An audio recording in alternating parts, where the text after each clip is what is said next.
It is the 25th day of October 2022. Good afternoon. This is KBC Channel 1 Lunchtime News. Glad you could make the time. We have a comprehensive bulletin lined up here for you. And also, we are keeping a keen eye on President William Ruto's quest to ensure affordable housing in Kibera. We will be crossing over there as soon as he makes his speech. But other than that, we have a comprehensive bulletin lined up here for you that also encompasses business and also sports. My name is Nzoia, and Anwangeshi will be a sign language interpreter for this live newscast. We begin our live newscast from Meru County, where the Senator Kitui Murunge, who is also the Deputy Speaker of the Senate, has moved to try and quell the simmering tension between the area governor, Kawira Mwangaza, and local MCAs for the sake of area development. Kitui says the ugly confrontation being witnessed between the governor and the ward reps was painting a bad picture of the county, and it is not healthy for any meaningful development. Take a look. Speaker, majority linda, minority linda. Tumewatuma wakiwa delegation ili wakati wote madam governor atapenda kukutana nao, wasemezana watatu, ile mambo atakubaliana itakubalika katika assembly mzima. Kwa hivyo iwe fuandi yetu ni kwamba mlango yake afungulie viongozi watatu ndio waweze kuketi na kumaliza zile issue ziko. Kwa hivyo sisi tunaomba amani. Ile inaitwa peace and harmony. Na nafikiri mahali tumefika hatuna bundi ila kukaa chini na tuelewane kabisa. Sababu mwananchi anatungoja. Nataka kupea wa Meru na niwaambie ya kwamba wasijali. Hii mambo ni mandogo, tutamaliza. Na tunaomba kabisa gavana wetu tunakupenda, tafadhali tuungane tukiwa viongozi wote pamoja.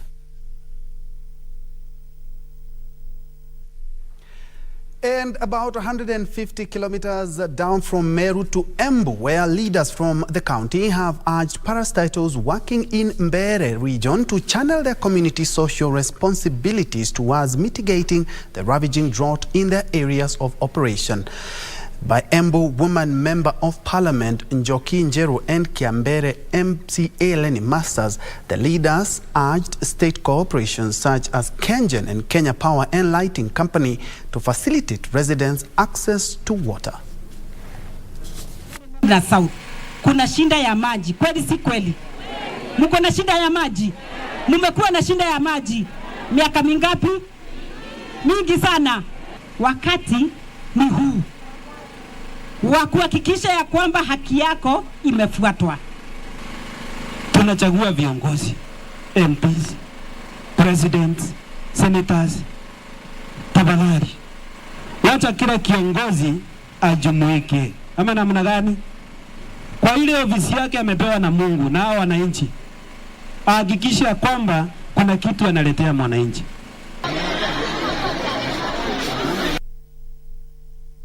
From Embu to the coastal city and now to Kilifi County, residents are set to benefit from relief food donations worth 13 million shillings, courtesy of a local faith-based organization in collaboration with the county government. The area county governor, Gideon Mungaro, who accompanied the organization's leadership during the distribution, lauded the effort, saying it will go a long way in cushioning the locals against the drought that is causing havoc in several parts of the country. Mungaro further added that he will continue bringing in more donors to support the drought-stricken county and assist the locals in whatever means necessary. The relief food staff included 4,000 bundles of unga, 1,000 cartons of cooking oil and 70 sacks of beans, targeting residents of Magarini, Malindi and Gaza constituencies, which are believed to be the worst hit areas. Speaking during the distribution, New Life Press Center televangelist Ezekiel Odero said he was touched by the plight of locals staring at starvation in the county, which led him to kickstart the donation drive. Mtu yote akiangalia area hii, kila kitu ni vumbi, ni mchanga. Ni mchanga, hata ukifuga mbuzi hapa sidhani kama itapata kitu cha kukula. Na ukweli ni kwamba wenzetu wanaumia. Kilifi Governor Gideon Mung'aru lauding the efforts even as he pledged to bring in more donors to assist his locals fight the drought menace. He further disclosed plans to reach out to non-governmental organizations within and past the county borders to support those affected by the drought that is fast spreading countrywide. Kupitia serikali kuu, serikali ya county na wahisani kama Pastor Ezekiel na kanisa yake na wengine wengi ambao watakuja, kwamba tutahakikisha hakuna mtu wa Kilifi ataweza kuangamia kwa sababu ya tatizo la njaa. The locals welcoming the kind gesture, saying it couldn't have come at a better time. Ni maombi yangu, naomba chakula ikuje tena zaidi ya hii, sababu nashukuru kabisa kuletewa chakula, sababu sasa haingekuja hichi chakula sijui tungefanya nini. Maji tu ambayo tunayapata sisi tunaipata Chakama, na tukiondoka asubuhi kurejea hapa ni jioni. Chombo kimoja ambacho ni jerrycan la lita 20 tu ambayo tunaenda kwa mama mmoja.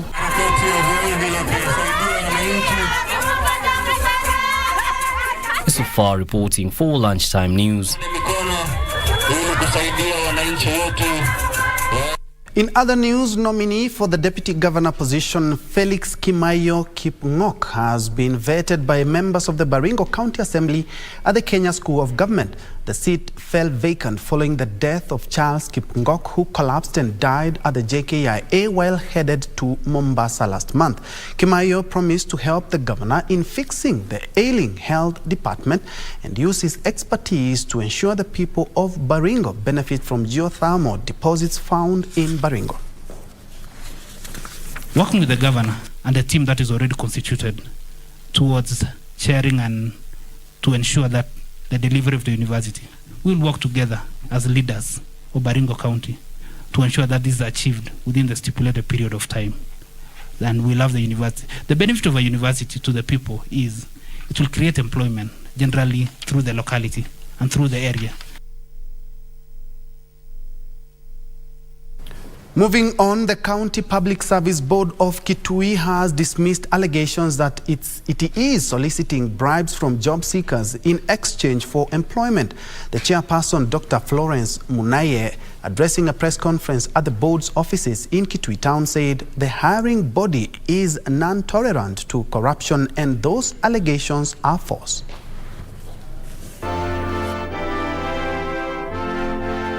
Chairperson of the Kitui Service Board, Florence Munani, said there are individuals impersonating officials of the board ostensibly to defraud unsuspecting job seekers. She further told the journalists that they have reported the hacking of social media accounts of the board members by these individuals to the police. The statement comes as Kitui Governor Dr. Julius Malombe recently put public officers engaging in corrupt practices on notice. The Kitui County Public Service Board is an equal opportunity employer and is guided by the standards, values and principles set out in Article 10 and 232 of the Constitution. The governor singled out the alleged bribery claims surrounding the recruitment of county staff and warned that his administration will not allow the culture of impunity and continued to saying employment and promotion shall only be done on merit. Is a culture of asking people money when they are being employed or when they are being promoted. Whoever will be involved in that, other county public service board, other county executive, CEO, or whatever, even as an employee, you are giving a bribe of 100,000, 200,000. Why? The government has established a legal aid center in Nzoia to provide legal aid services to marginalized and vulnerable persons to reduce backlog of cases in court. The center, dubbed Kituo cha Sheria, will offer locals access to out-of-court case settlement platform. The center coordinator, Evans Wafula, said the center is working with other stakeholders in the law fraternity to help promote legal literacy and legal awareness. Nzoia Assistant County Commissioner Sarah Naibei called for concerted efforts to support the initiative.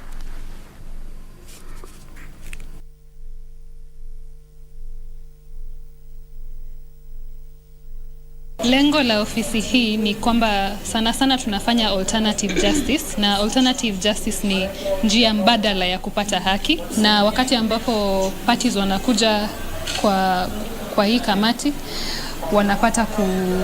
wanapata kupata first of all legal advice, na pia wanaweza kupatanishwa ikiwa wako ready kupatanishwa. Jukumu letu kama Nzoia community ni kuhakikisha ya kwamba mzozo umetatuliwa, na hatutatui sisi wenyewe mzozo, tunaweka watu pamoja wazungumze, waafikiane, washauriane na walete suluhu mwafaka litakalo wasaidia wao kuendelea kuishi pamoja kama jamii.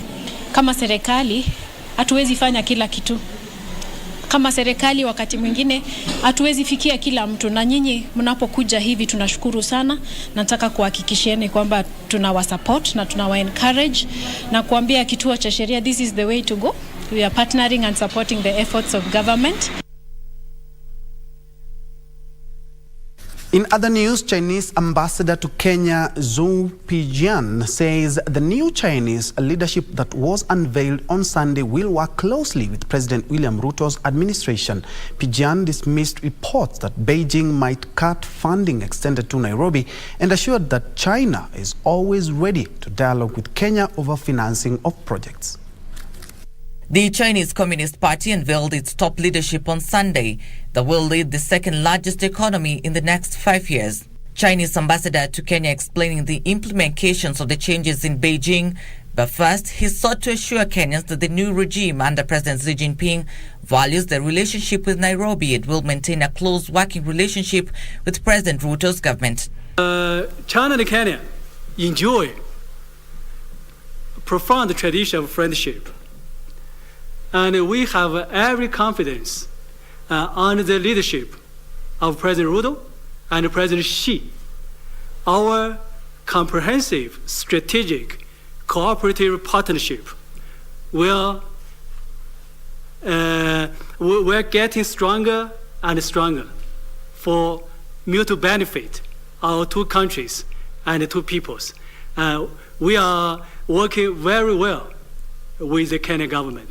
And amid claims that China is developing cold feet, extending more loans and financial support to Kenya for infrastructure development, the ambassador reassured that the new regime in Beijing will dialogue with Ruto's government over its development priorities.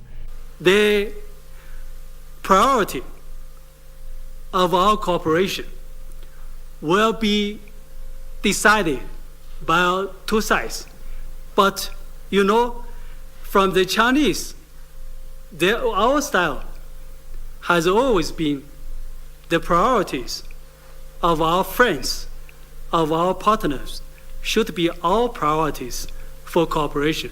So we are willing to listen, and we are willing to discuss, and we are willing to improve their cooperation based as equal partners. Ambassador Zhou indicated that more Chinese companies are being mobilized to set up businesses in Kenya for the benefit of the people. And the Chinese government is working very hard. We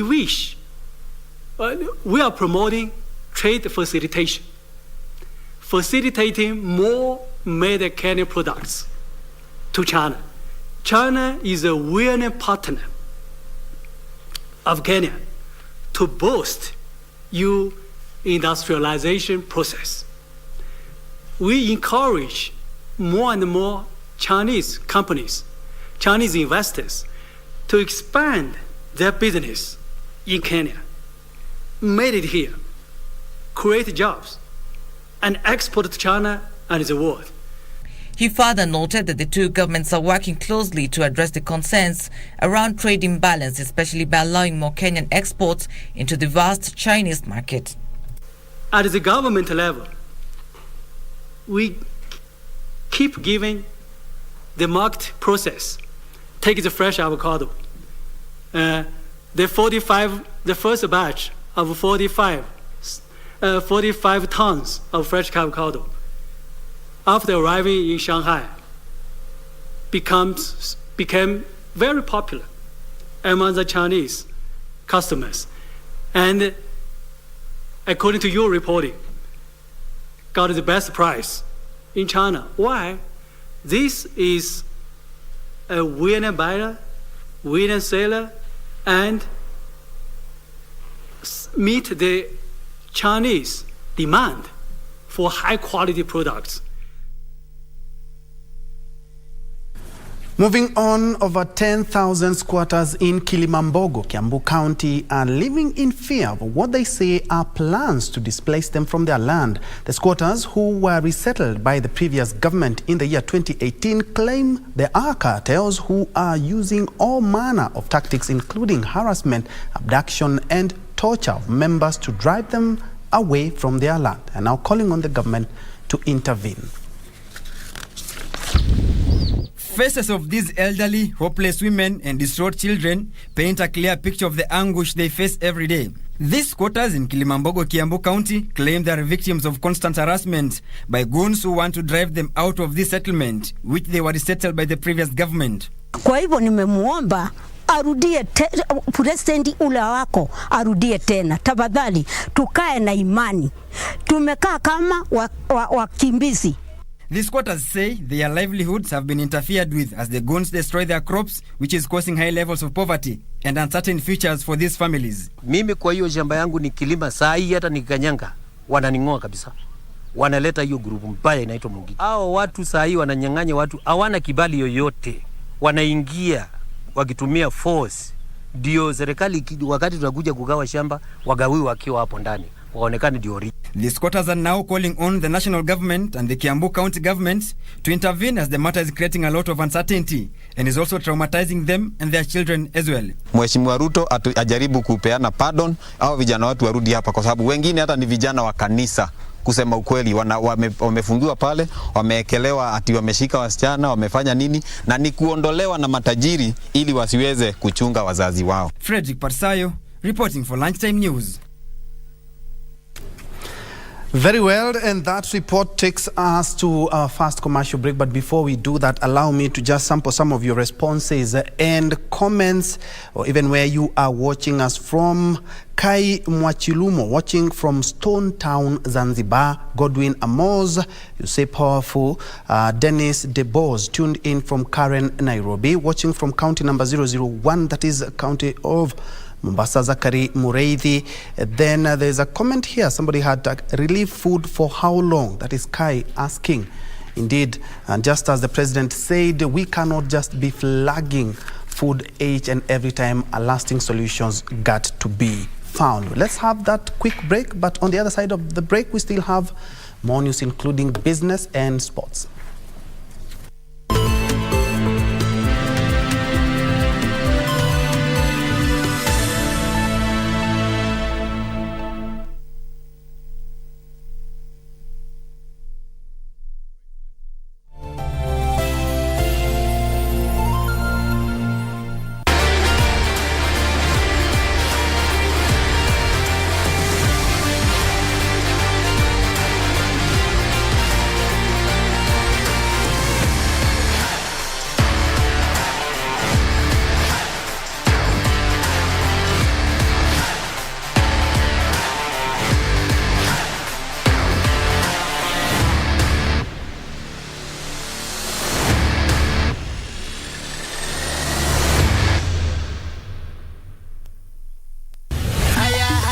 The world's biggest sporting event is here with us. The FIFA World Cup 2022 in Qatar. KBC Television will air live 28 selected matches, while radio will beam live all the 64 matches. We would like to bring to the attention of the public that KBC is the only station that has exclusive 2022 FIFA World Cup free-to-air FTA broadcast rights for both TV and radio in the Kenya territory, and no other media outlet.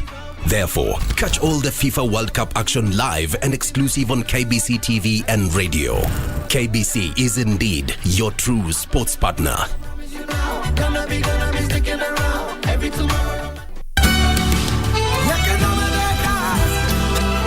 Tell me, Tobias, will you shut up? Tell him! Isn't that what you wanted, Tobias? You want that more than an education? Yes.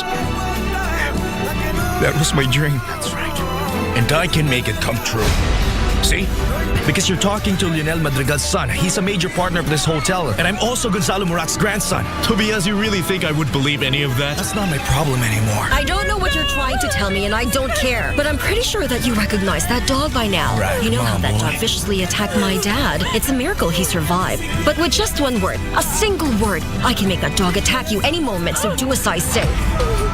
Are you sure? The thing is that Osvaldo loves to play the crossword and tic-tac-toe. They surely must be filed in a specific way and with some special clues. Of course.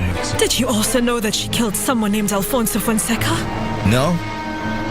I didn't have the slightest idea about that.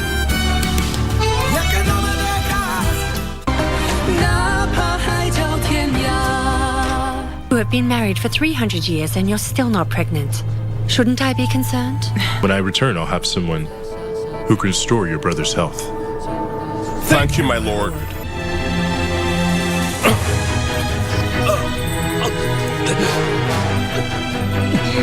It's been a while since I've had that dream. What's going on? Is there any way to speed up Mazi's recovery? Are you telling me you want him to wake up sooner? If you wish to pay me a formal visit again, you need to bathe, pray, and burn incense for 3 days, and you need to kneel and kowtow for 9 times.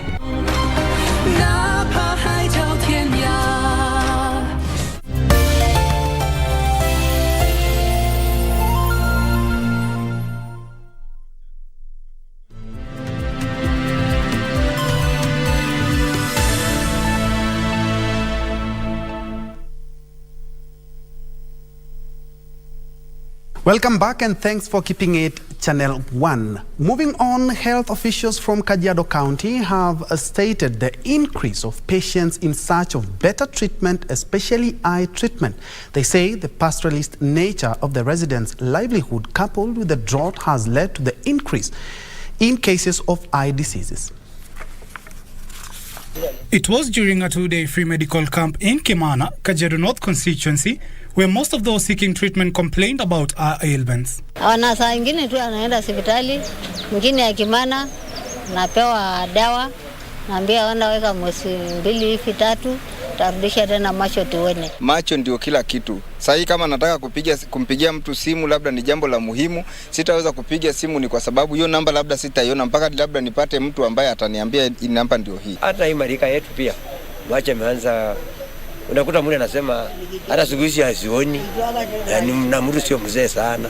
Dust caused by prolonged rain failure and frequent movements of the pastoralists in search of pasture has exposed most of them to eye infections. The camp was organized by Federation of Action in Focus in collaboration with Hope Beyond, whose officials lamented the lack of health officials who can handle chronic diseases. From the prescriptions that we've gotten from the team of the specialists and the doctors we have, we've realized that there's an eye problem like glaucoma. There's a need. There is no medical facilities for these people, especially to get medicines, right? I think consultation they may be able to get, but even then, I think the shortage of doctors in this area.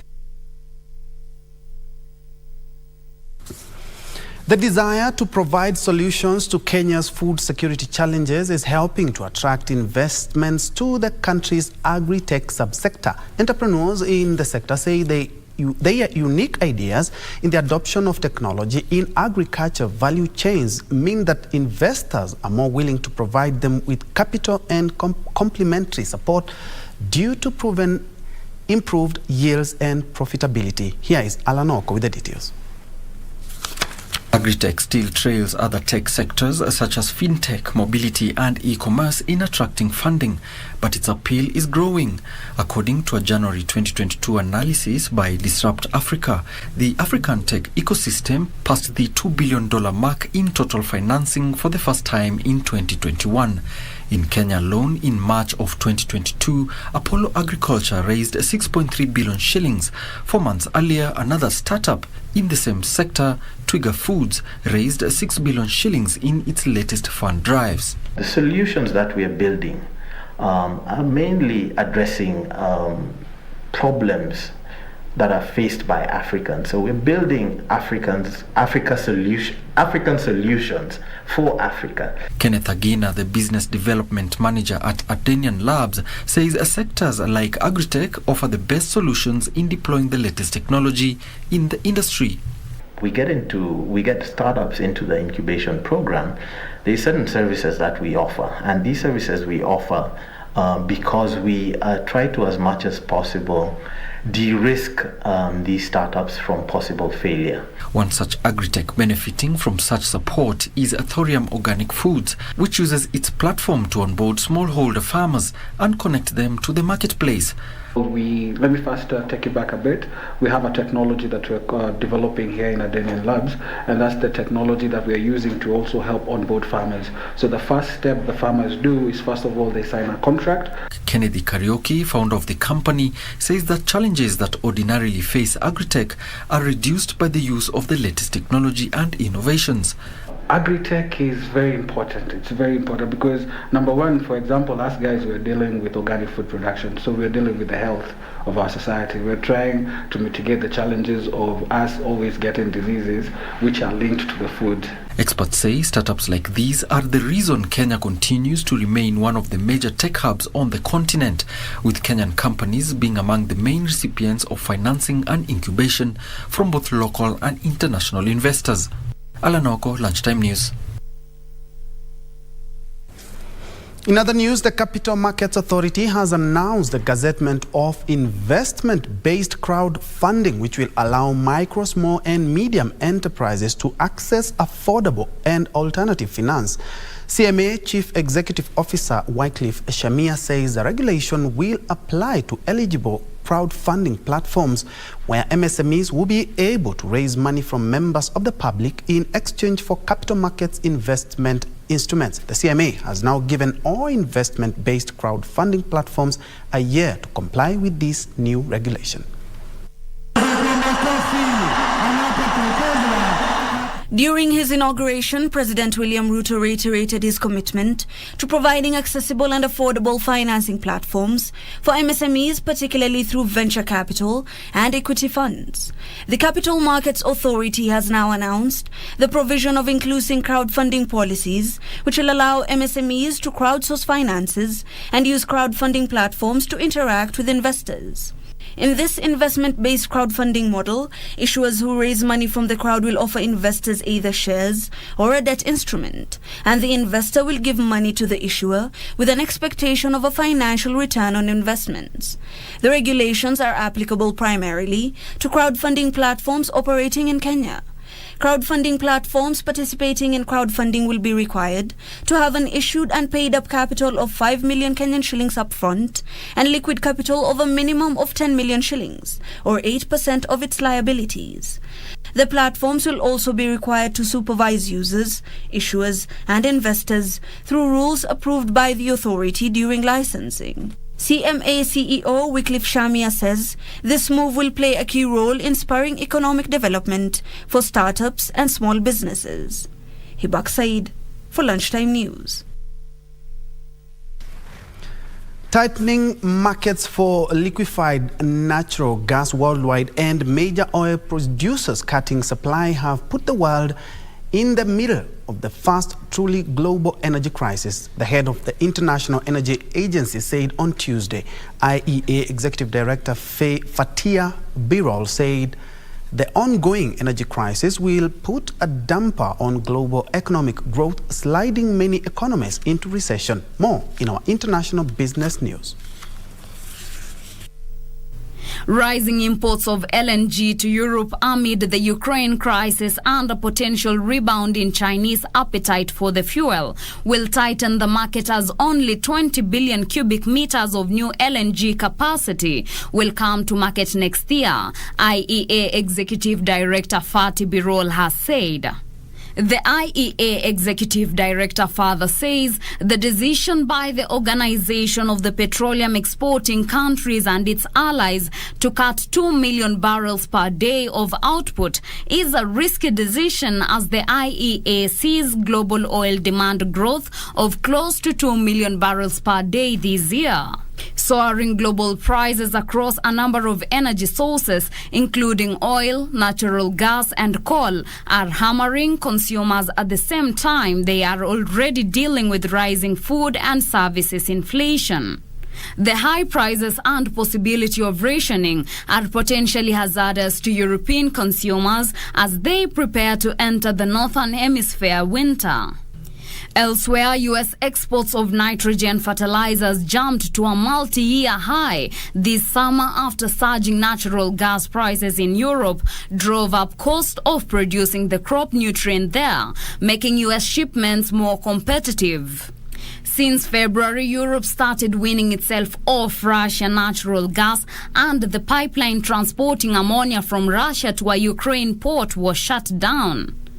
Tight fertilizer supplies have driven up crop nutrient prices so much worldwide that United Nations warned this month of the future crisis of availability. European companies have been forced to close some fertilizer plants due to high cost. Finally, China will promote foreign investment with a focus on manufacturing industries after President Xi Jinping called on China to win the battle in core technologies during the Communist Party Congress that ended over the weekend. China will encourage foreign enterprises to invest in high-tech equipment and components, according to a statement published on the website of the National Development and Reform Commission.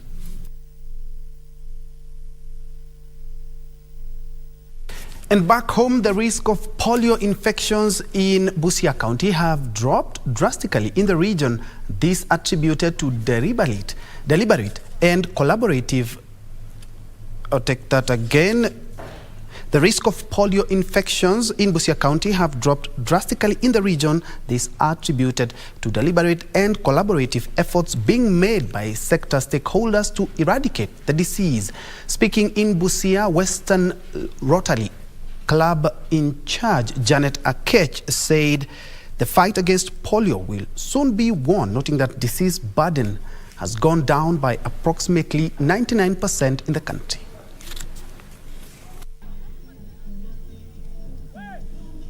In many areas or many communities, a lot of people always have myths and misconceptions about polio. When you do not immunize your child will be disabled, and we are doing this so that everybody comes out, including us as Rotarians, the community. Serikali inatusaidia sana, imeweza kusupport sana hii program ambayo inaendelezwa na Rotary Club kwa kuweza kuwahamasisha watu pia na wao, na pia kuweza kuichukulia sana kwa hakika na kuweza kutumia viongozi wake wa serikali kuwahamasisha watu ili waweze kuchukulia chanjo, na pia baada ya hayo watu ambao wameweza kupatikana na ulemavu kwa sababu ya polio wanaweza kusaidiwa kwa njia nyingi sana.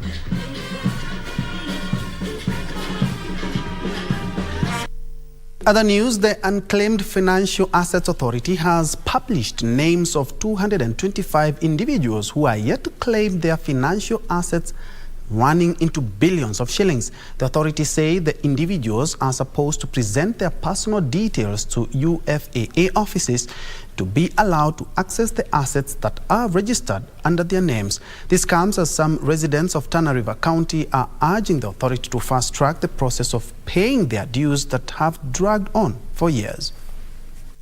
Early this year, the Unclaimed Financial Assets Authority said the value of unclaimed assets grew from 50.9 billion shillings in June 2021 to 54.8 billion shillings in December last year. UFAA said the cash being claimed is currently lying in Kenya Commercial Bank, Equity, ABSA, Cooperative, EcoBank, Diamond Trust Bank, and Standard Chartered Bank, among other local banks. The authority further said billions of shillings in shares of various companies like Safaricom, East African Breweries Limited, Kengen, TPS Eastern Africa Limited, Britam, Centum British American Tobacco, and the Housing Finance Company are yet to be connected with the owners. UFAA has listed the names of 225 individuals who it says are yet to claim their assets. The listed individuals have been requested to avail themselves at any UFAA offices with relevant personal identification documents. This comes at a time when a section of Tana River County residents are urging the authority to fast-track their claims, which have been transferred to them by different institutions. Mimi kitu ambayo ninaomba ni hii serikali ya Dr. Ruto, tafadhali, sisi ni wanyonge, ajaribu kutufikiria ili hizi pesa zitoke haraka. The residents say the authority is slow in processing their requests, which they made 2 years ago.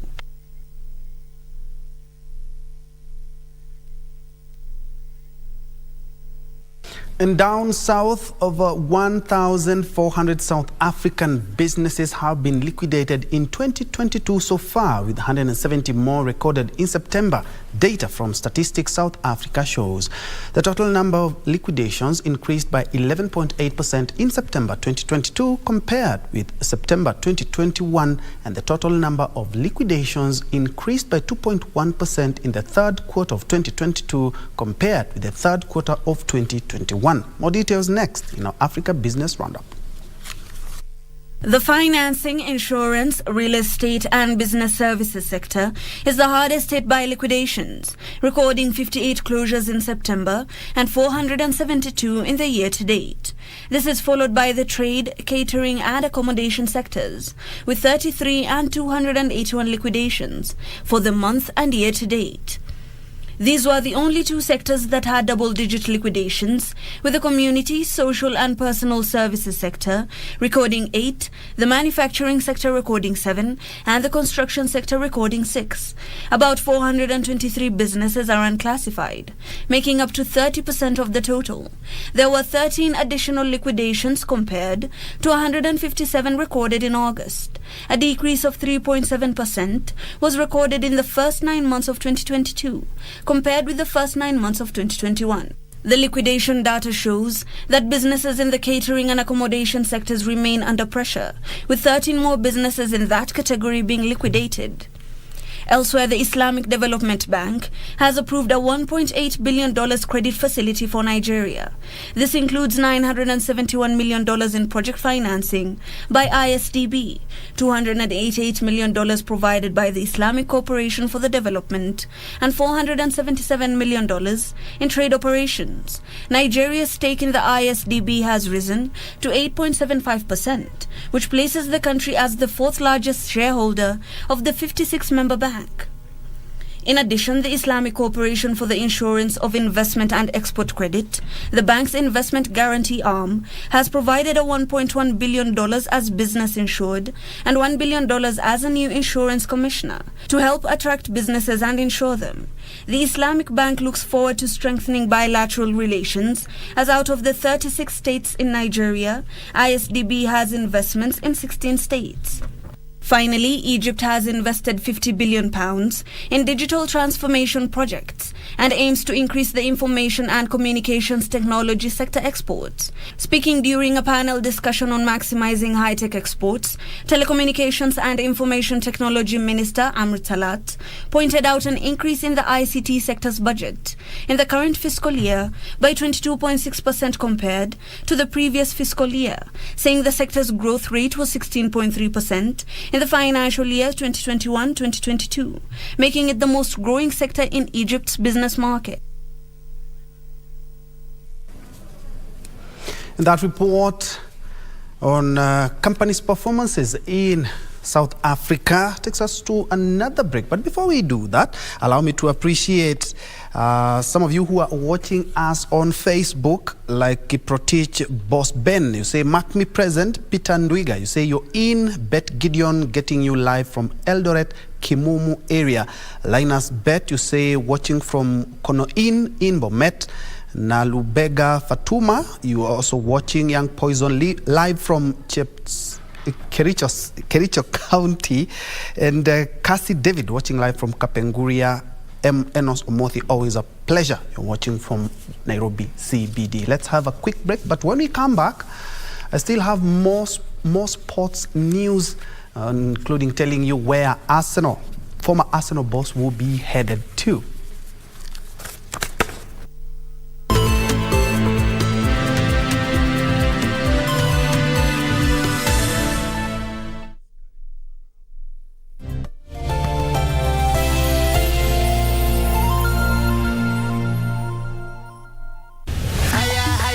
The world's biggest sporting event is here with us. The FIFA World Cup 2022 in Qatar. KBC Television will air live 28 selected matches, while radio will beam live all the 64 matches. We would like to bring to the attention of the public that KBC is the only station that has exclusive 2022 FIFA World Cup free-to-air FTA broadcast rights for both TV and radio in the Kenya territory, and no other media outlet. Therefore, catch all the FIFA World Cup action live and exclusive on KBC TV and radio. KBC is indeed your true sports partner. Gonna be sticking around every tomorrow.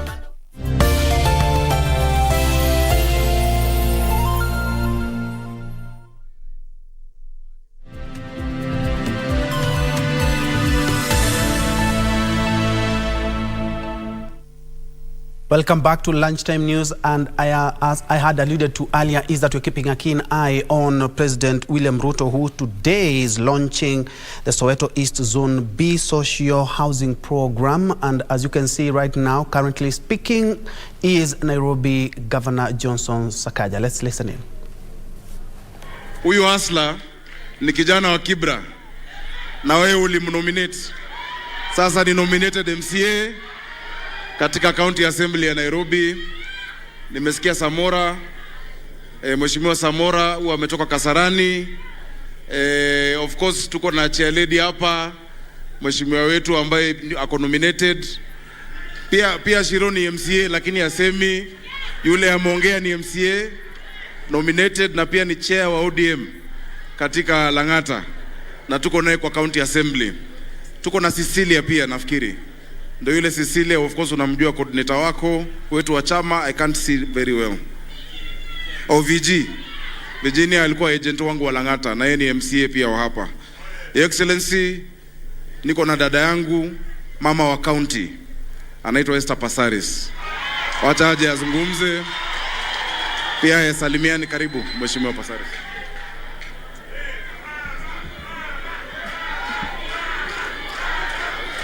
Asante, Your Excellency, Dr. William Samoei Ruto, all protocols observed. Your Excellency, allow me to congratulate you for being the President of this great Republic of Kenya. You were not my presidential candidate, but now you are my President. When we met in Mukuru, you asked us as members of Parliament to be wary of what you want to do for the people of this great country of Kenya in terms of housing, to put dignity back into their lives. And you said you would be bringing a bill for the housing fund. We're waiting anxiously for it because we want our citizens to live with dignity. We want to eliminate slums in this great country of Kenya. Your Excellency, I recently read in the paper that Nairobi is going to have a population of 10 million by 2050. 10 million by 2050. For me, I feel we really need to also guard our population. There is no country that doesn't plan its population that can give wealth to its citizens. I really want to appeal to you, Your Excellency, to look into commodities for our women, to look into gender-based violence and give us more money. Nairobi, thanks to the governor, is going to have the first sexual gender-based safe house. We're ready to do the groundbreaking. We're just waiting for the CS.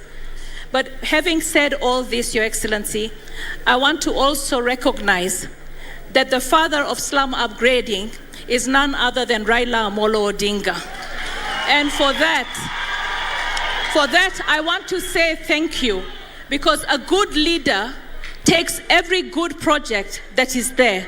And I know you're going to look into housing, you're going to look into food security, you're looking into water. In this city of mine, Nairobi, there are women who trade their bodies for water. I was talking to the governor about it. So we have a lot of work to do.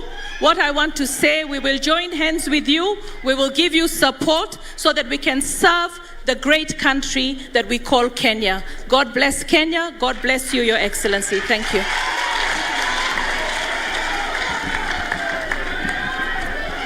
Asante sana Mheshimiwa Pasaris. Asante sana. Thank you so much for being here. And thank you for the maturity you show in your politics. Pamoja na Jalas, kuna wale wanafikiri bado tuko kwa siasa. Siasa iliisha. Rais ni mmoja. Governor ni mmoja. Wananchi ni hawa na ni wetu, tunawafanyia kazi. Si ni kweli? Mheshimiwa, pia tuko na Mheshimiwa Ronald Karauri kutoka Kasarani, ndio huyo, acha apungie wananchi hewa. Mkono rather. Tuko na Mheshimiwa Meja Donk kutoka Embakasi Central ambaye pia ako na sisi. Nimeona baba yao Waititu ambaye pia ni mtu wa Kibera. Tumekuwa naye, na pia Simon Mbugwa ambaye alikuwa mbunge wa Starehe. Your Excellency, bila kupoteza wakati, na kama kuna wale nimesahau, poleni. Nani? Ulikuwa umemtaja. Tuko na Mheshimiwa Mwalimu Orero kutoka hapa Kibera. Jalas ulikuwa umemtaja. Tuko na Mariga.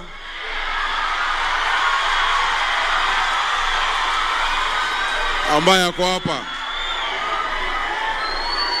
Asante sana. Mheshimiwa Rais, wananchi, sote tuko hapa na tuko pamoja. Allow me to mention just 2-3 things that are very important to these people.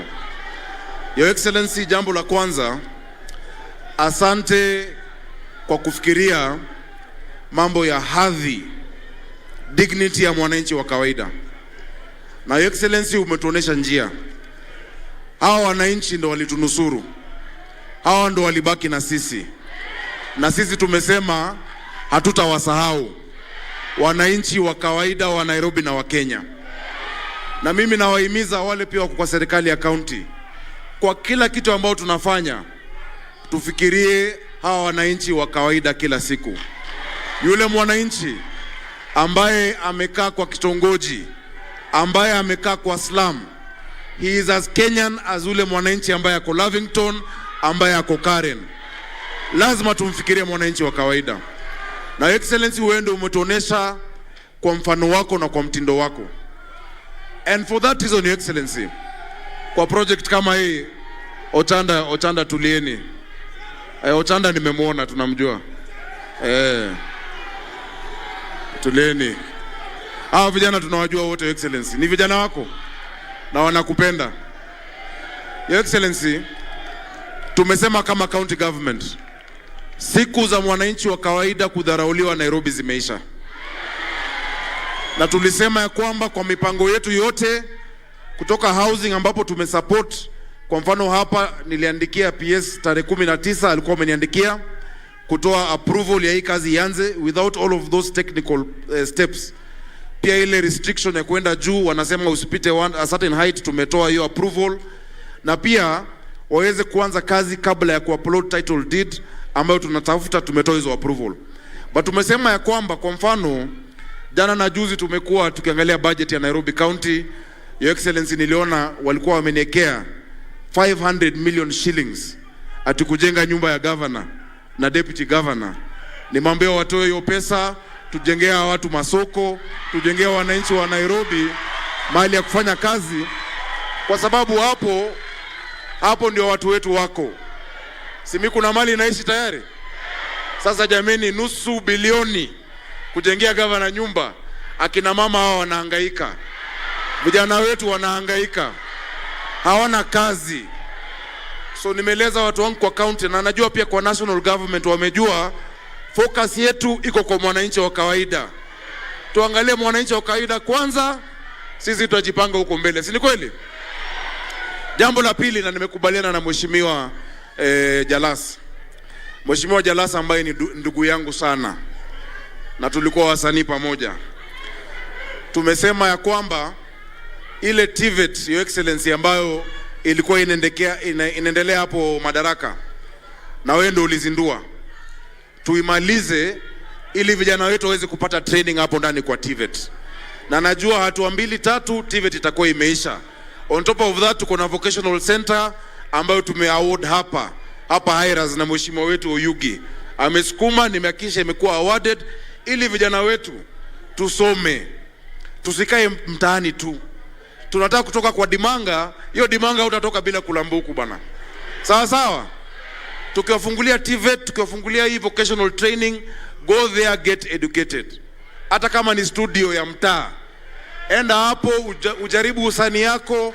Ukikaa tu mtaani ungoje Jalas ama Mwalimu Orero akupatie za macho ama Mariga, hatutaenda mahali. Sawa sawa? So Excellency, nimefurahi kwamba tumesema hata ile kazi itafanywa hapa, na nimefurahi huyu contractor wetu ambaye anaitwa Gelot, yeye pia ndo alifanya hii high rise ya kitambo hii, yeye ndo alifanya. Vijana wa hapa wafanye kazi, wamama wa hapa wafanye kazi, wapatiwe nafasi katika mpango huo.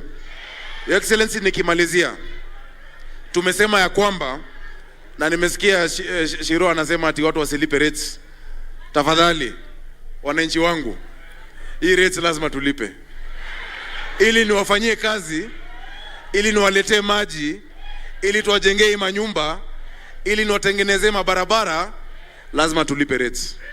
Na hiyo rates tumesema Nairobi hii, na nimefurahi Your Excellency ulinisaidia, tukazungumza na Chief Justice, amenisaidia kuset up valuation court, juko na new valuation role. Rates Nairobi watu watakuwa wanalipa mwezi kwa mwezi, monthly, instead of kulipa ati mwaka moja pesa mingi, tulipe pole pole. Mzee Kibaki alikuwa anatuambia kulipa ushuru ni kujitegemea. Sawa sawa? Ili tujenge mji wetu wa Nairobi. Thank you very much, Your Excellency. Gani nyingine? Kazi mtaani. Your Excellency, wakati ambapo tulikuwa na kazi mtaani, I can tell you for sure, Your Excellency, the crime rate in Langata and Kibera went down by 47%. Ilishuka na 47%. Na kuomba, na nimeona Mheshimiwa Hinga, PS Hinga ndo alikuwa brainchild na alifanya na wewe hii kazi mtaani, tukishirikiana county government na serikali yako. Let us give our people hope. Tuwapatie nafasi vijana wetu wafanye hiyo kazi, na kina mama walikuwa wanapika. Hiyo kazi ilikuwa inaendelea mzuri. Mimi kama governor nimesema tutaandika vijana wetu waingie kanjo ili kusaidia na mambo ya usafi. So mtulie hao MCAs wako hapa waripitishie budget. Ninaandika kila ward vijana ambao watafanya kazi, na pia tutapatana na hiyo mambo ya kazi mtaani. Your Excellency, thank you so much for the support that you have given us.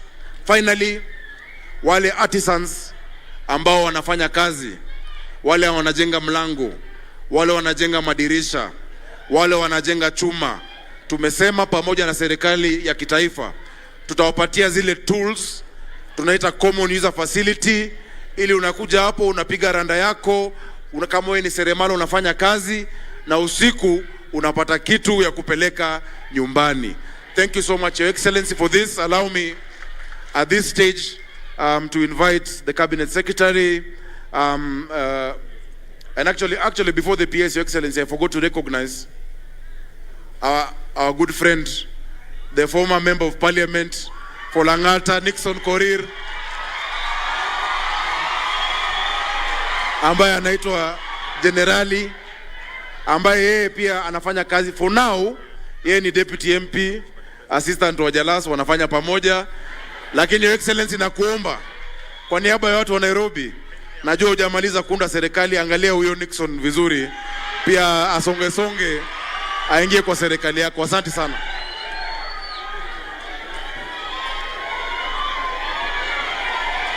Asante sana Mheshimiwa Rais. Before I speak, let me invite Tom Molwa, who is the chairman of the task force which was looking at affordable housing. He is actually one of the key people in the pension space. Tom Molwa, please, karibu.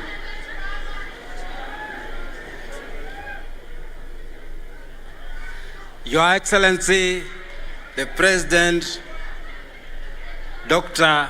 William Samoei Ruto, the President of Kenya and the Commander-in-Chief, our Cabinet Secretary is present, the Governor, all protocols observed. Bwana Rais, Kenya sisi tunajulikana sana kwa mambo mengi duniani.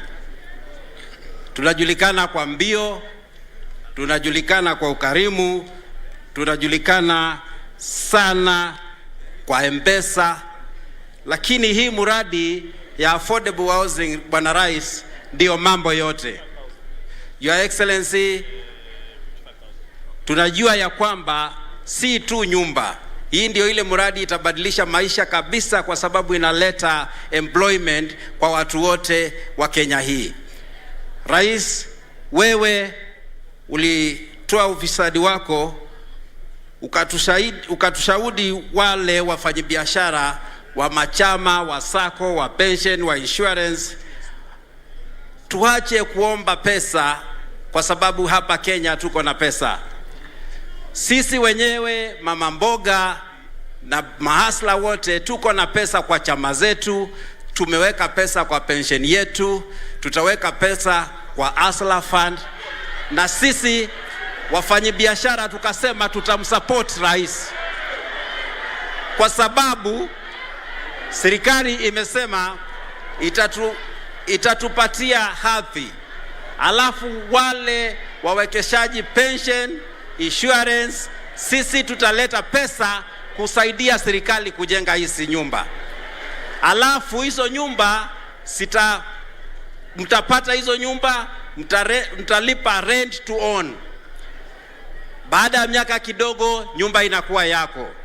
Hiyo pesa yote tunasanya wenyewe kama wa Kenya kwa ile spirit ya Harambee na pension scheme, na chama tumeamua ya kwamba kuanzia mwaka hii, Bwana Rais, tunaanza na bilioni 500 kuanza kujenga nyumba, ndio Wakenya wetu wapate nyumba ya kufaa kabisa. Bwana Rais, tunajua ya kwamba Bwana Rais, tukiendelea na hiyo mwito, Kenya itabadilika kabisa na tutakuwa tumetoa shining star ulimwengu mzima. Thank you very much, Your Excellency. I hold that to say we commit to support your government from the insurance sector, from the pension sector, to make sure that we get housing and we live in dignity. Asante sana, Bwana Rais.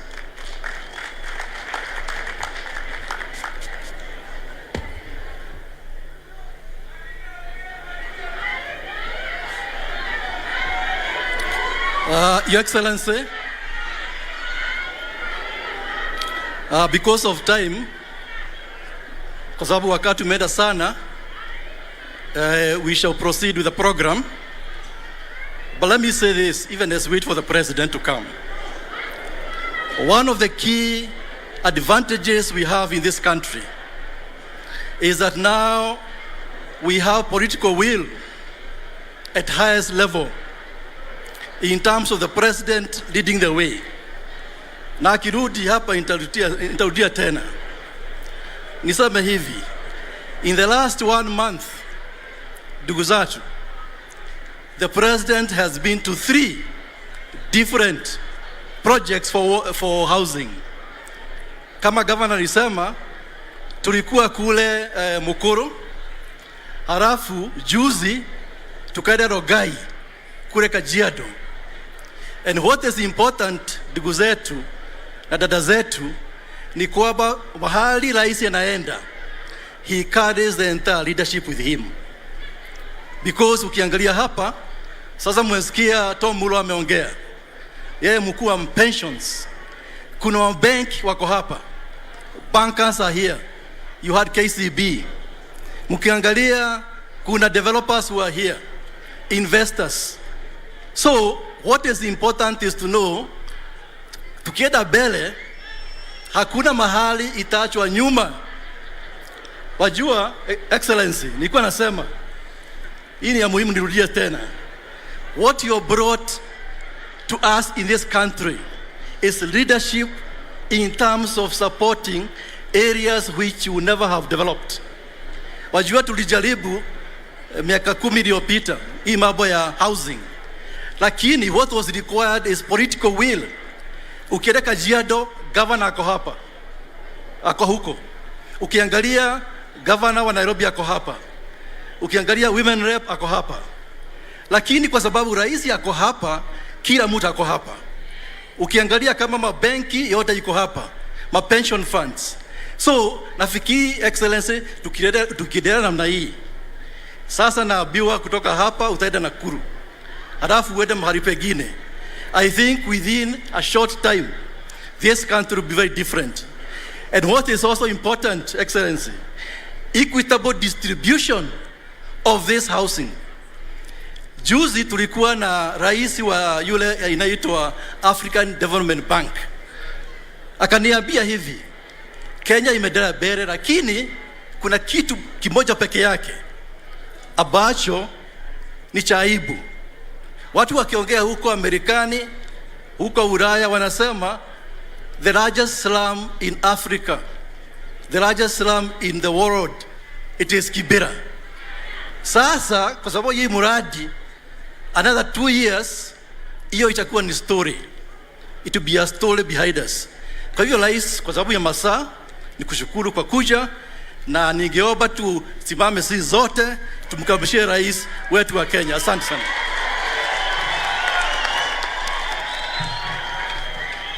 Asante sana Bwana Macharia. Tafadhali tuketi chini. Viongozi wote wenzangu na wananchi wa hapa Kibera pamoja na Lang'ata, hamjambo? Kibera hamjambo? Lang'ata hoye! Bwana Yesu asifiwe. Asanteni sana. Kwanza mimi nataka nichukue nafasi hii niwashukuru ninyi nyote kwa kupata nafasi ili tuje siku ya leo hapa tuweze kupanga haya mambo ya ujenzi wa manyumba yenu katika sehemu hii ya Kibera. Kwanza mimi nataka nichukue nafasi hii niwashukuru sana. Niwashukuru watu wa Lang'ata na niwashukuru watu wa Nairobi kwa kunipatia nafasi niwe kiongozi wa taifa letu la Kenya. Mimi nawashukuru sana na nawapongeza sana, na mimi nataka niwaahidi ya kwamba hiyo kazi mumenipatia nitafanya na bidii sana, na mimi sitawaangusha. Tunaelewana? Jambo la pili, wakati nilikuja hapa Lang'ata katika uwanja huu, niliwaambia ya kwamba nitarudi hapa kwa mapenzi ya Mungu chini ya siku 100 kuanzisha hii mradi ya ujenzi wa manyumba katika hii Kibera Soweto B. Leo nimekuja hapa kutimiza hiyo ahadi.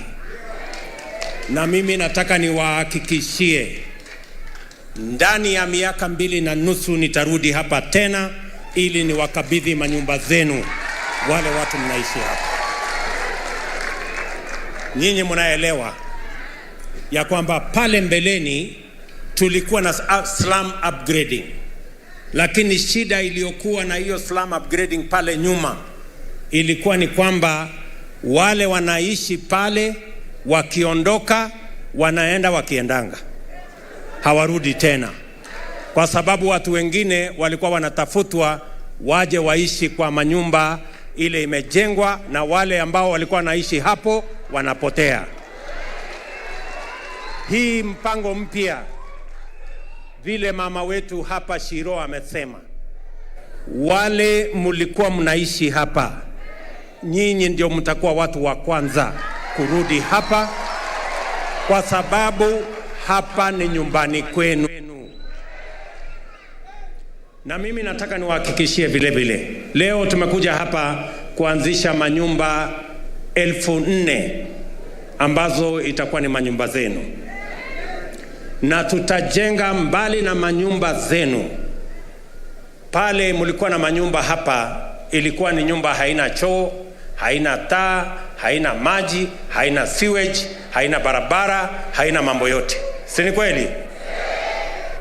Hii mtaa mpya ambayo tunawajengea itakuwa na barabara, itakuwa na parking, itakuwa na elimu ama shule ya watoto wenu, itakuwa na hospitali, itakuwa na soko mahali mtafanya biashara zenu,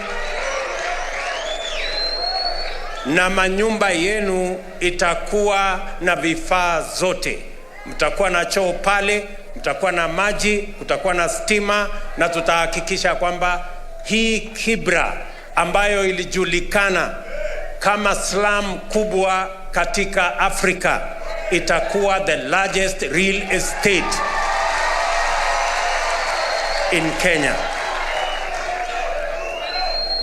Nyinyi mnanielewa? Niliwaambia wakati nilisimama hapa, niliwaambia hizi manyumba tutawajengea, itakuwa ni nyumba zenu. Jambo la kwanza. Jambo la pili, niliwaeleza ya kwamba ni nyinyi mtakayokuja kuishi hapa. Na jambo la tatu, niliwaambia ile shilingi 2,500 unalipa kwa ile nyumba ya mabati ama ya matope, utakuja kulipa hiyo 2,500 kwa ile nyumba tutakujengea hapa.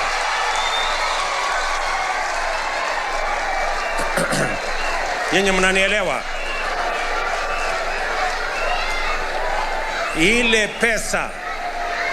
Ile pesa ulikuwa unalipa kwa nyumba ile ya matope ama ya mabati, nyumba haina maji, haina choo, haina stima. Sasa utakuja kuishi katika nyumba iko na hiyo mambo yote, na utalipa ile pesa ulikuwa unalipa pale.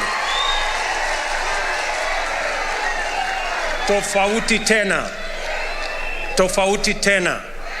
Wewe ulikuwa unalipa 2,500 na hiyo nyumba ni ya mwenyewe. Hakuna siku hiyo nyumba itakuwa yako. Lakini leo hii nyumba tunawajengea hapa, utalipa 2,500 na baada ya miaka 20 nyumba hiyo inakuwa yako. Unaendesha nyumba yako.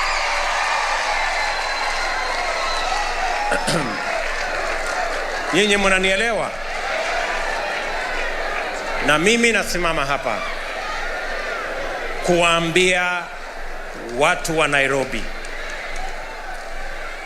ya kwamba leo tunaanzisha ujenzi wa manyumba hapa Kibera Soweto B. Mimi nataka nimwambie waziri pamoja na permanent secretary ya kwamba waanze kupanga mambo ya Soweto C, kwa sababu chini ya mwaka mmoja nitarudi hapa tena ili tuweze kuanzisha ujenzi wa Lang'ata B, Lang'ata C ikifuatwa na Lang'ata D, ndio tufunge mambo ya slum hapa Kibera. Tumekubaliana watu wa Lang'ata? Watu wa Kibera tumekubaliana? Hiyo ndio mpango nilikuwa nimewaambia ya housing. Na hii mpango ilikuwa katika mipango yetu for the last 5 years. Lakini the last 5 years tumejenga nyumba 2,000 peke yake. Mimi nataka niwahakikishie watu wa Nairobi na watu wa Kenya ya kwamba kabla ya mwaka mmoja, in the next 1 year, tutakuwa tumeanzisha ujenzi wa manyumba 200,000 katika taifa letu la Kenya. Because this is a project that cannot wait. The rate of our urbanization is at approximately 4.4%. It means 500,000 people every year move to our urban areas. And because we have not developed enough infrastructure, many of our dwellers in our cities and towns and townships, majority of them, almost 60%, live in slums. Because we have not been able to plan appropriately. We construct about 50,000 houses every year. Out of that 50,000 houses, only 2%, about 1,000, are affordable for the majority of Kenyans. They fall in the category of affordable housing. And that is why we are making it a deliberate program to build 50% of all our housing must be in the category of social and low-cost housing, so that we can pay attention to the majority of Kenyans who live in our slum areas. Na sababu hiyo tumesema ya kwamba tutaongeza nyumba tutakazojenga kila mwaka ifike 1,200, kwa sababu tayari tuko na upungufu wa manyumba milioni 2 Kenya ya wananchi kuishi. We already have a shortage of 2 million houses, and every year we are supposed to cater for another 250,000.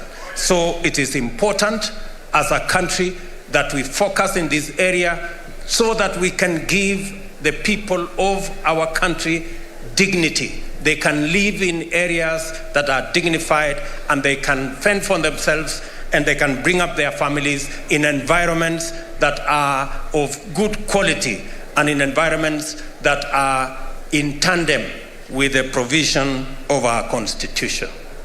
Kwa hivyo, mimi nataka niwahakikishie ya kwamba hiyo barabara tutatembea pamoja. Ndani ya wiki 2 nitaenda pale Makongeni kuanzisha nyumba 25,000 zingine za low cost housing. Na hapa Nairobi nimesema ya kwamba tuko na ekari karibu 3,000 ambazo tunaweza kuzitumia katika mambo program hii ya affordable housing.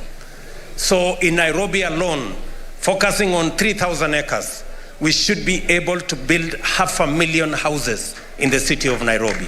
And I want to ask all the stakeholders in this field, from the ministry responsible to the developers, to the financiers, and to the off-takers, that we work together, and we are going to provide the necessary leadership so that we can change the status of our city and change the status of our country. Tunaelewana jameni? Hapa wakati mambo ya ujenzi itaendelea, tutakuwa na wafanyi kazi karibu 2,500 watakaofanya kazi katika huu mpango. Vile vile tutakuwa na biashara. Mumesikia tumekubaliana na contractor ya kwamba yeye atafanya 60% ya kazi. 40% ya biashara itafanywa na wafanyabiashara wengine wadogo wadogo hawa. Tumekubaliana ya kwamba milango yote karibu 8,400 itatengenezwa na mahasla wa hapa. Tumekubaliana ya kwamba madirisha yote karibu pia 15,000 madirisha 15,000 itatengenezwa na vijana wenu wa hapa Lang'ata, vijana wale wanafanya kazi pale Ngong Road, wale wanafanya kazi Kariobangi. Tutawaunganisha wote ili wafanye hiyo kazi na walipwe hiyo pesa. Tumesema pesa milioni 550 itaenda kwa hawa wafanyabiashara wadogo wadogo hawa. Tunaelewana? Na tunaweka mkataba, tunaweka contract ya kwamba hiyo kazi itafanyika kwa mpango huo, so that we make sure that we have the local content of this contract, so that ordinary small beneficiaries and other stakeholders, the juakali sector, na tumekubaliana ya kwamba PC Kinyanjui watatusaidia, kwa sababu serikali tayari tumenunua equipment ya karibu bilioni 30 na tumeweka katika all these technical and vocational training centers. Tunataka hiyo equipment itumike kusaidia watu wa jua kali kutengeneza hiyo milango, kutengeneza haya madirisha na kutengeneza ile quarter, naitwa nini? Yes, hiyo maneno mmeweka hapo inaitwa quadrants. Quadrants zote tunahitaji quadrants 120,000 za ndani na za nje.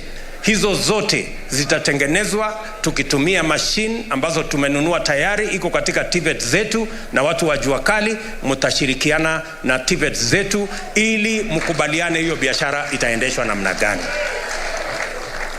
Wase, mmesikia? Mmenielewa? So mimi nataka tukubaliane kwa njia hiyo, na vile vile nimesema ya kwamba mimi nilikuja kuanzisha hii Lang'ata Technical Training College hapa Madaraka, si kweli?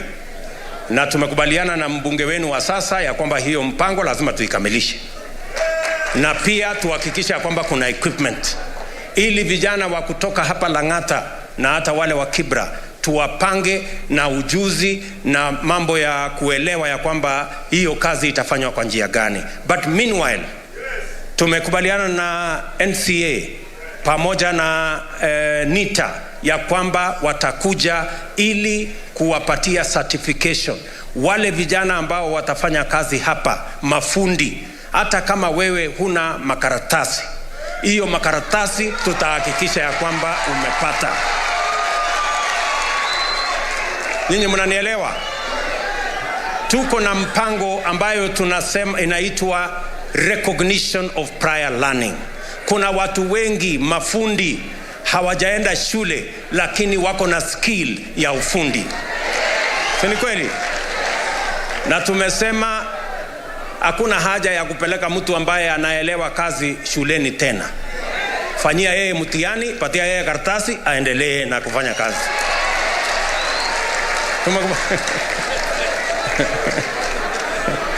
Tumekubaliana?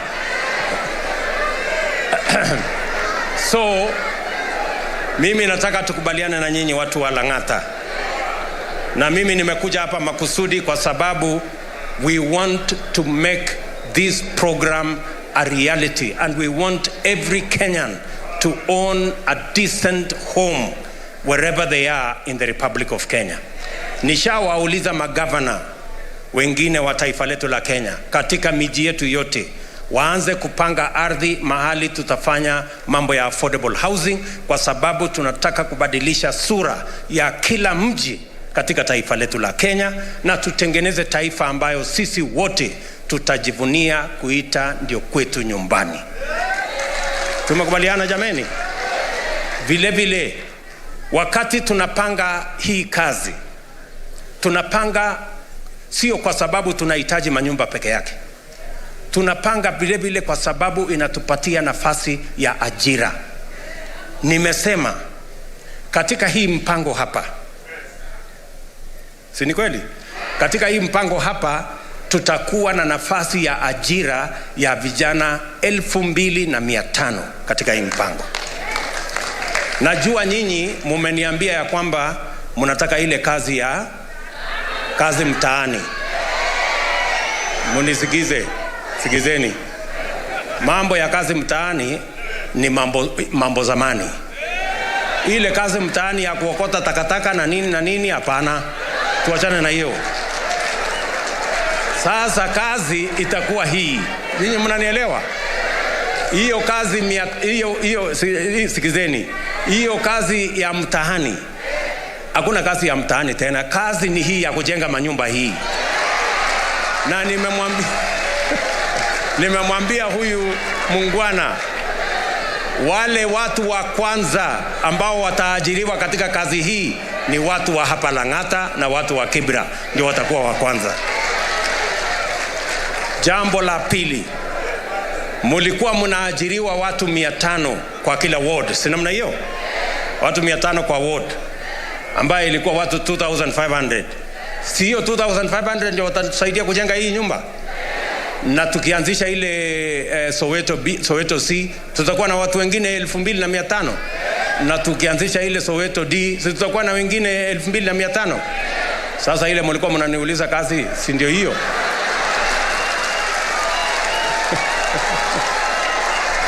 Vile vile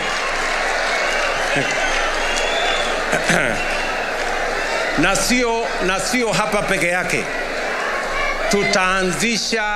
Tutaanzisha ujenzi wa manyumba katika kila constituency hapa Nairobi.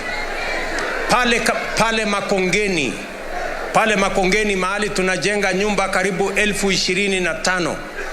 Tutahitaji vijana zaidi ya 20,000 watusaidie kwa hiyo kazi. Kwa hivyo tutapanga nafasi ya ajira ya kutosha bila ya kutumia vijana wendu kwenda kuokota takataka. Kazi ya kuokota takataka ni ya Governor Sakaja.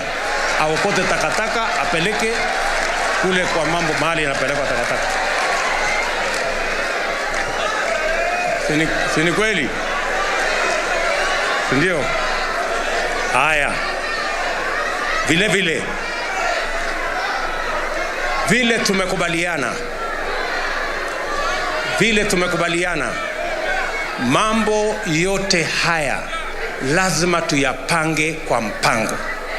Vile tunafanya kazi hii ya mambo ya kujenga manyumba, mimi vile naelewa ya kwamba muko na shida ya ajira, na ndio nimesema mambo ya ajira tutapanga ndani ya affordable housing.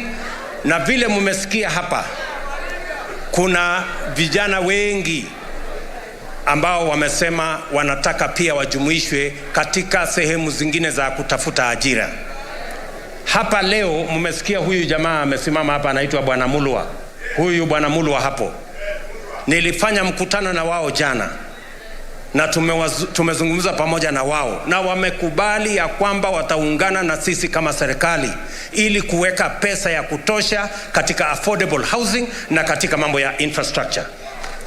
Hawa jamaa wametuambia ya kwamba watatupatia shilingi bilioni 500 mwaka huu in the first year. Alafu mwaka ujao tutapanga na wao watuongezee ingine bilioni 500 ili tuwe na pesa ya kutosha ya kujenga manyumba kwa kila Mkenya aweze kupata mahali pa kuishi pazuri na tuweze kujenga taifa letu. Na vile hiyo bilioni 500 wanatupatia, watatusaidia pia katika kujenga ile industrial park, mahali ya agro processing, mahali ya value addition, mahali ya manufacturing. Tuta invest katika infrastructure na tumekubaliana tunaanza katika industrial park ama industrial city ya Naivasha. Tunaweka industrial city ingine Dongo Kundu, na hapa Mlolongo at the river pia tuko na infrastructure development ambayo tutasaidiana pamoja na hawa. Tumekubaliana? Jambo la tatu, lazima tupunguze gharama ya maisha. Si ni kweli? Na mimi niliwaambia ya kwamba lazima tuteremushe bei ya unga ikuje chini.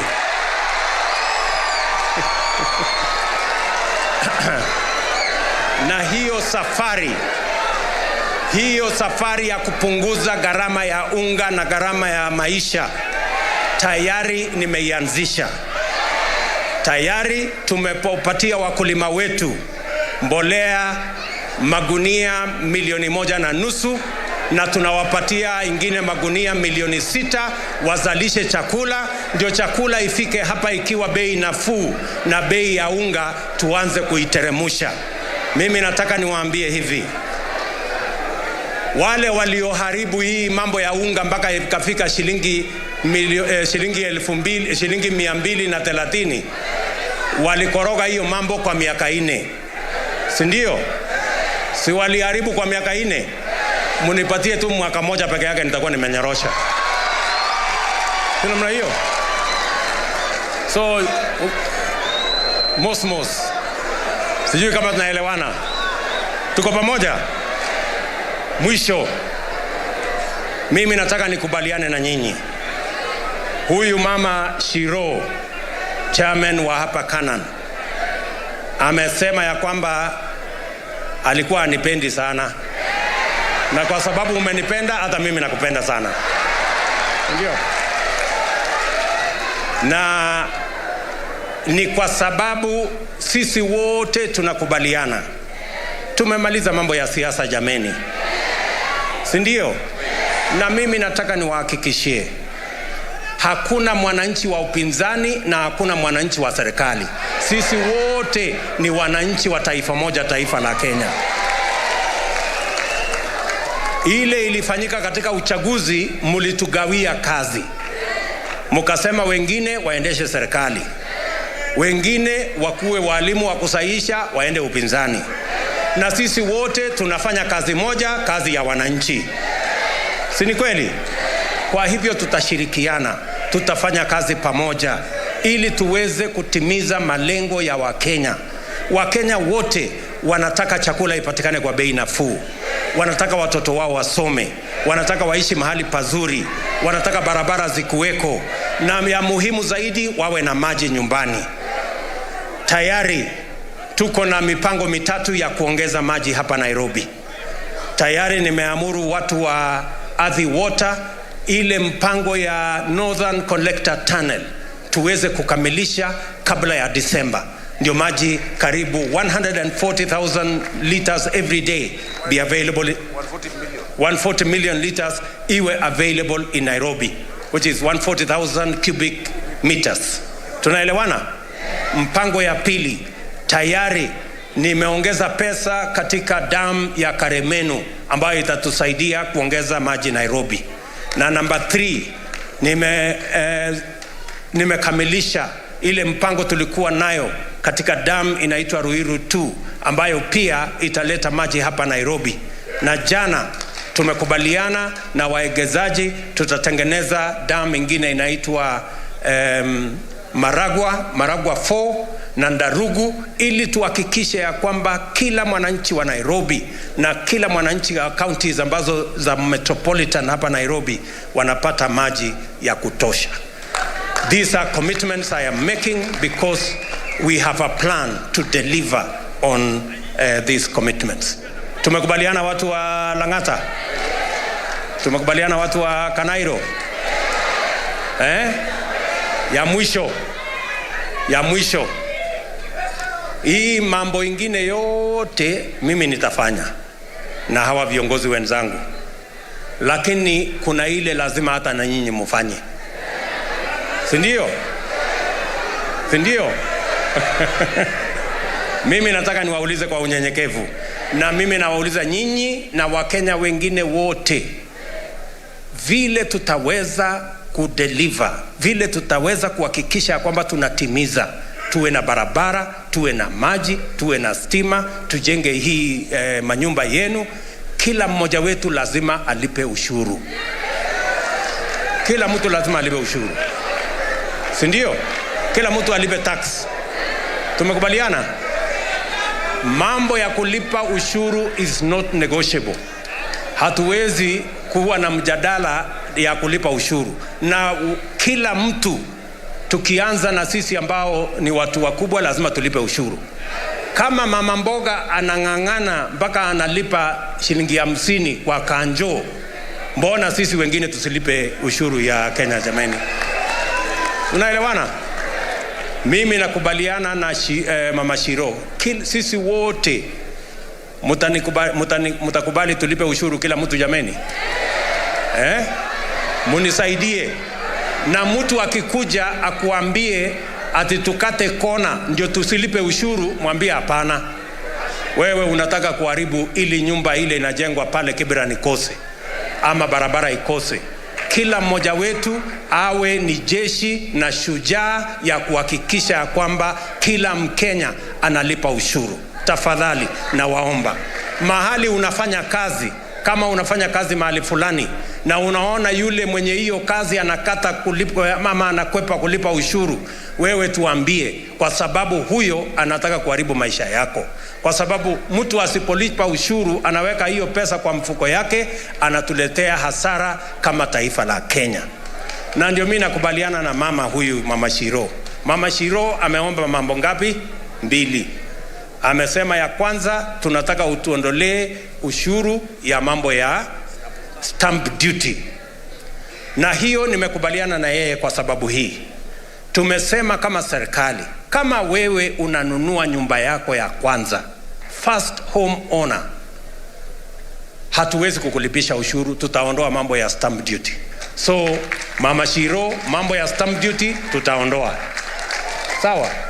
Lakini hata wewe sasa ukubali.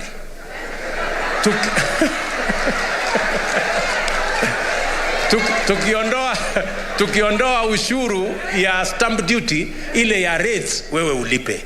Kwa sababu usipolipa rate tutatoa wapi maji jameni? Na barabara tutajenga na nini? Na stima tutaweka namna gani? Na huyu mtu ataokota takataka namna gani, huyu mtu wetu Sakaja? Lazima ama mnataka kuishi kwa mji yenye imejaa takataka? Ndio. So nawaomba wale wote, we understand we have to balance issues, and I agree with Mama Shiro that we can bend over sometimes, but I want to also ask each and every Kenyan, wherever they are, that we must all pay our taxes. It is the only guarantee that we have for the independence of our country. Tusipolipa ushuru, tutakuwa watumwa wa wale wanatukopesha pesa. Na nobody wants to be a slave of anybody. Mnataka tuwe watumwa? Mnataka tuwe slaves ya watu wengine? Hapana. So the only way we can remain independent as a country is to make sure that we pay our taxes, we take charge of our development, and we are not slaves to those who lend money to us. Mimi nawauliza kwa unyenyekevu, hii kazi nyingine tutafanya, munisaidie kila mtu alipe ushuru, kila kazi mahali inalipa ushuru ilipwe, ndio tuweze kujenga Kenya pamoja. Tumekubaliana? Tarehe 1 Disemba Hustler Fund inaanza. So na sasa nyinyi mujipange na biashara. Si kila mtu anajua vile ya kufanya biashara yake. Tunaelewana?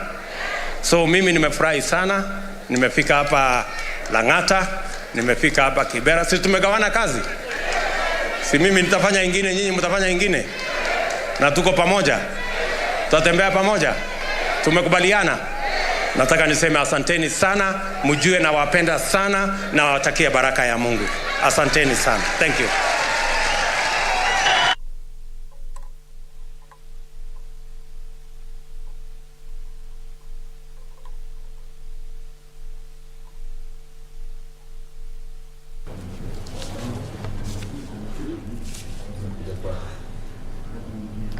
That has been the head of state, Dr. William Ruto, there live from Kibera during the launch of the Soweto East Zone B social housing program at the Kibera grounds in Kibera constituency. There he had a basket, whole load of goodies, and just to point out a few things that he has talked about, the clarion call, of course, being everyone to pay taxes, and some good news to first-time home owners will be exempt from stamp duty, and that project has over 4,000 houses, and a decent one for that matter. The head of state talking about other projects, including 25,000 in Makongeni, which he is gonna be officially launching in the next couple of days. We have a reporter on the ground who will be coming with more news in regards to his speech and other speeches made during that launch. Thank you so much indeed for watching. My name is Bentro Njue, taking you through the news, and now we are taking you live to Parliament. Thank you so much for watching.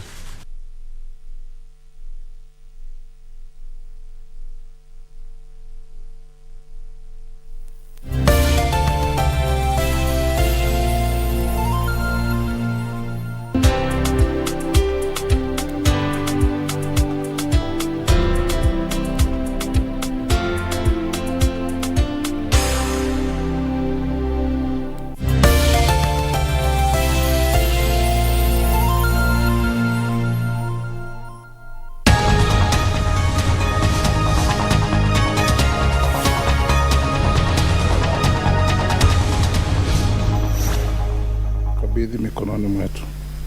Amen.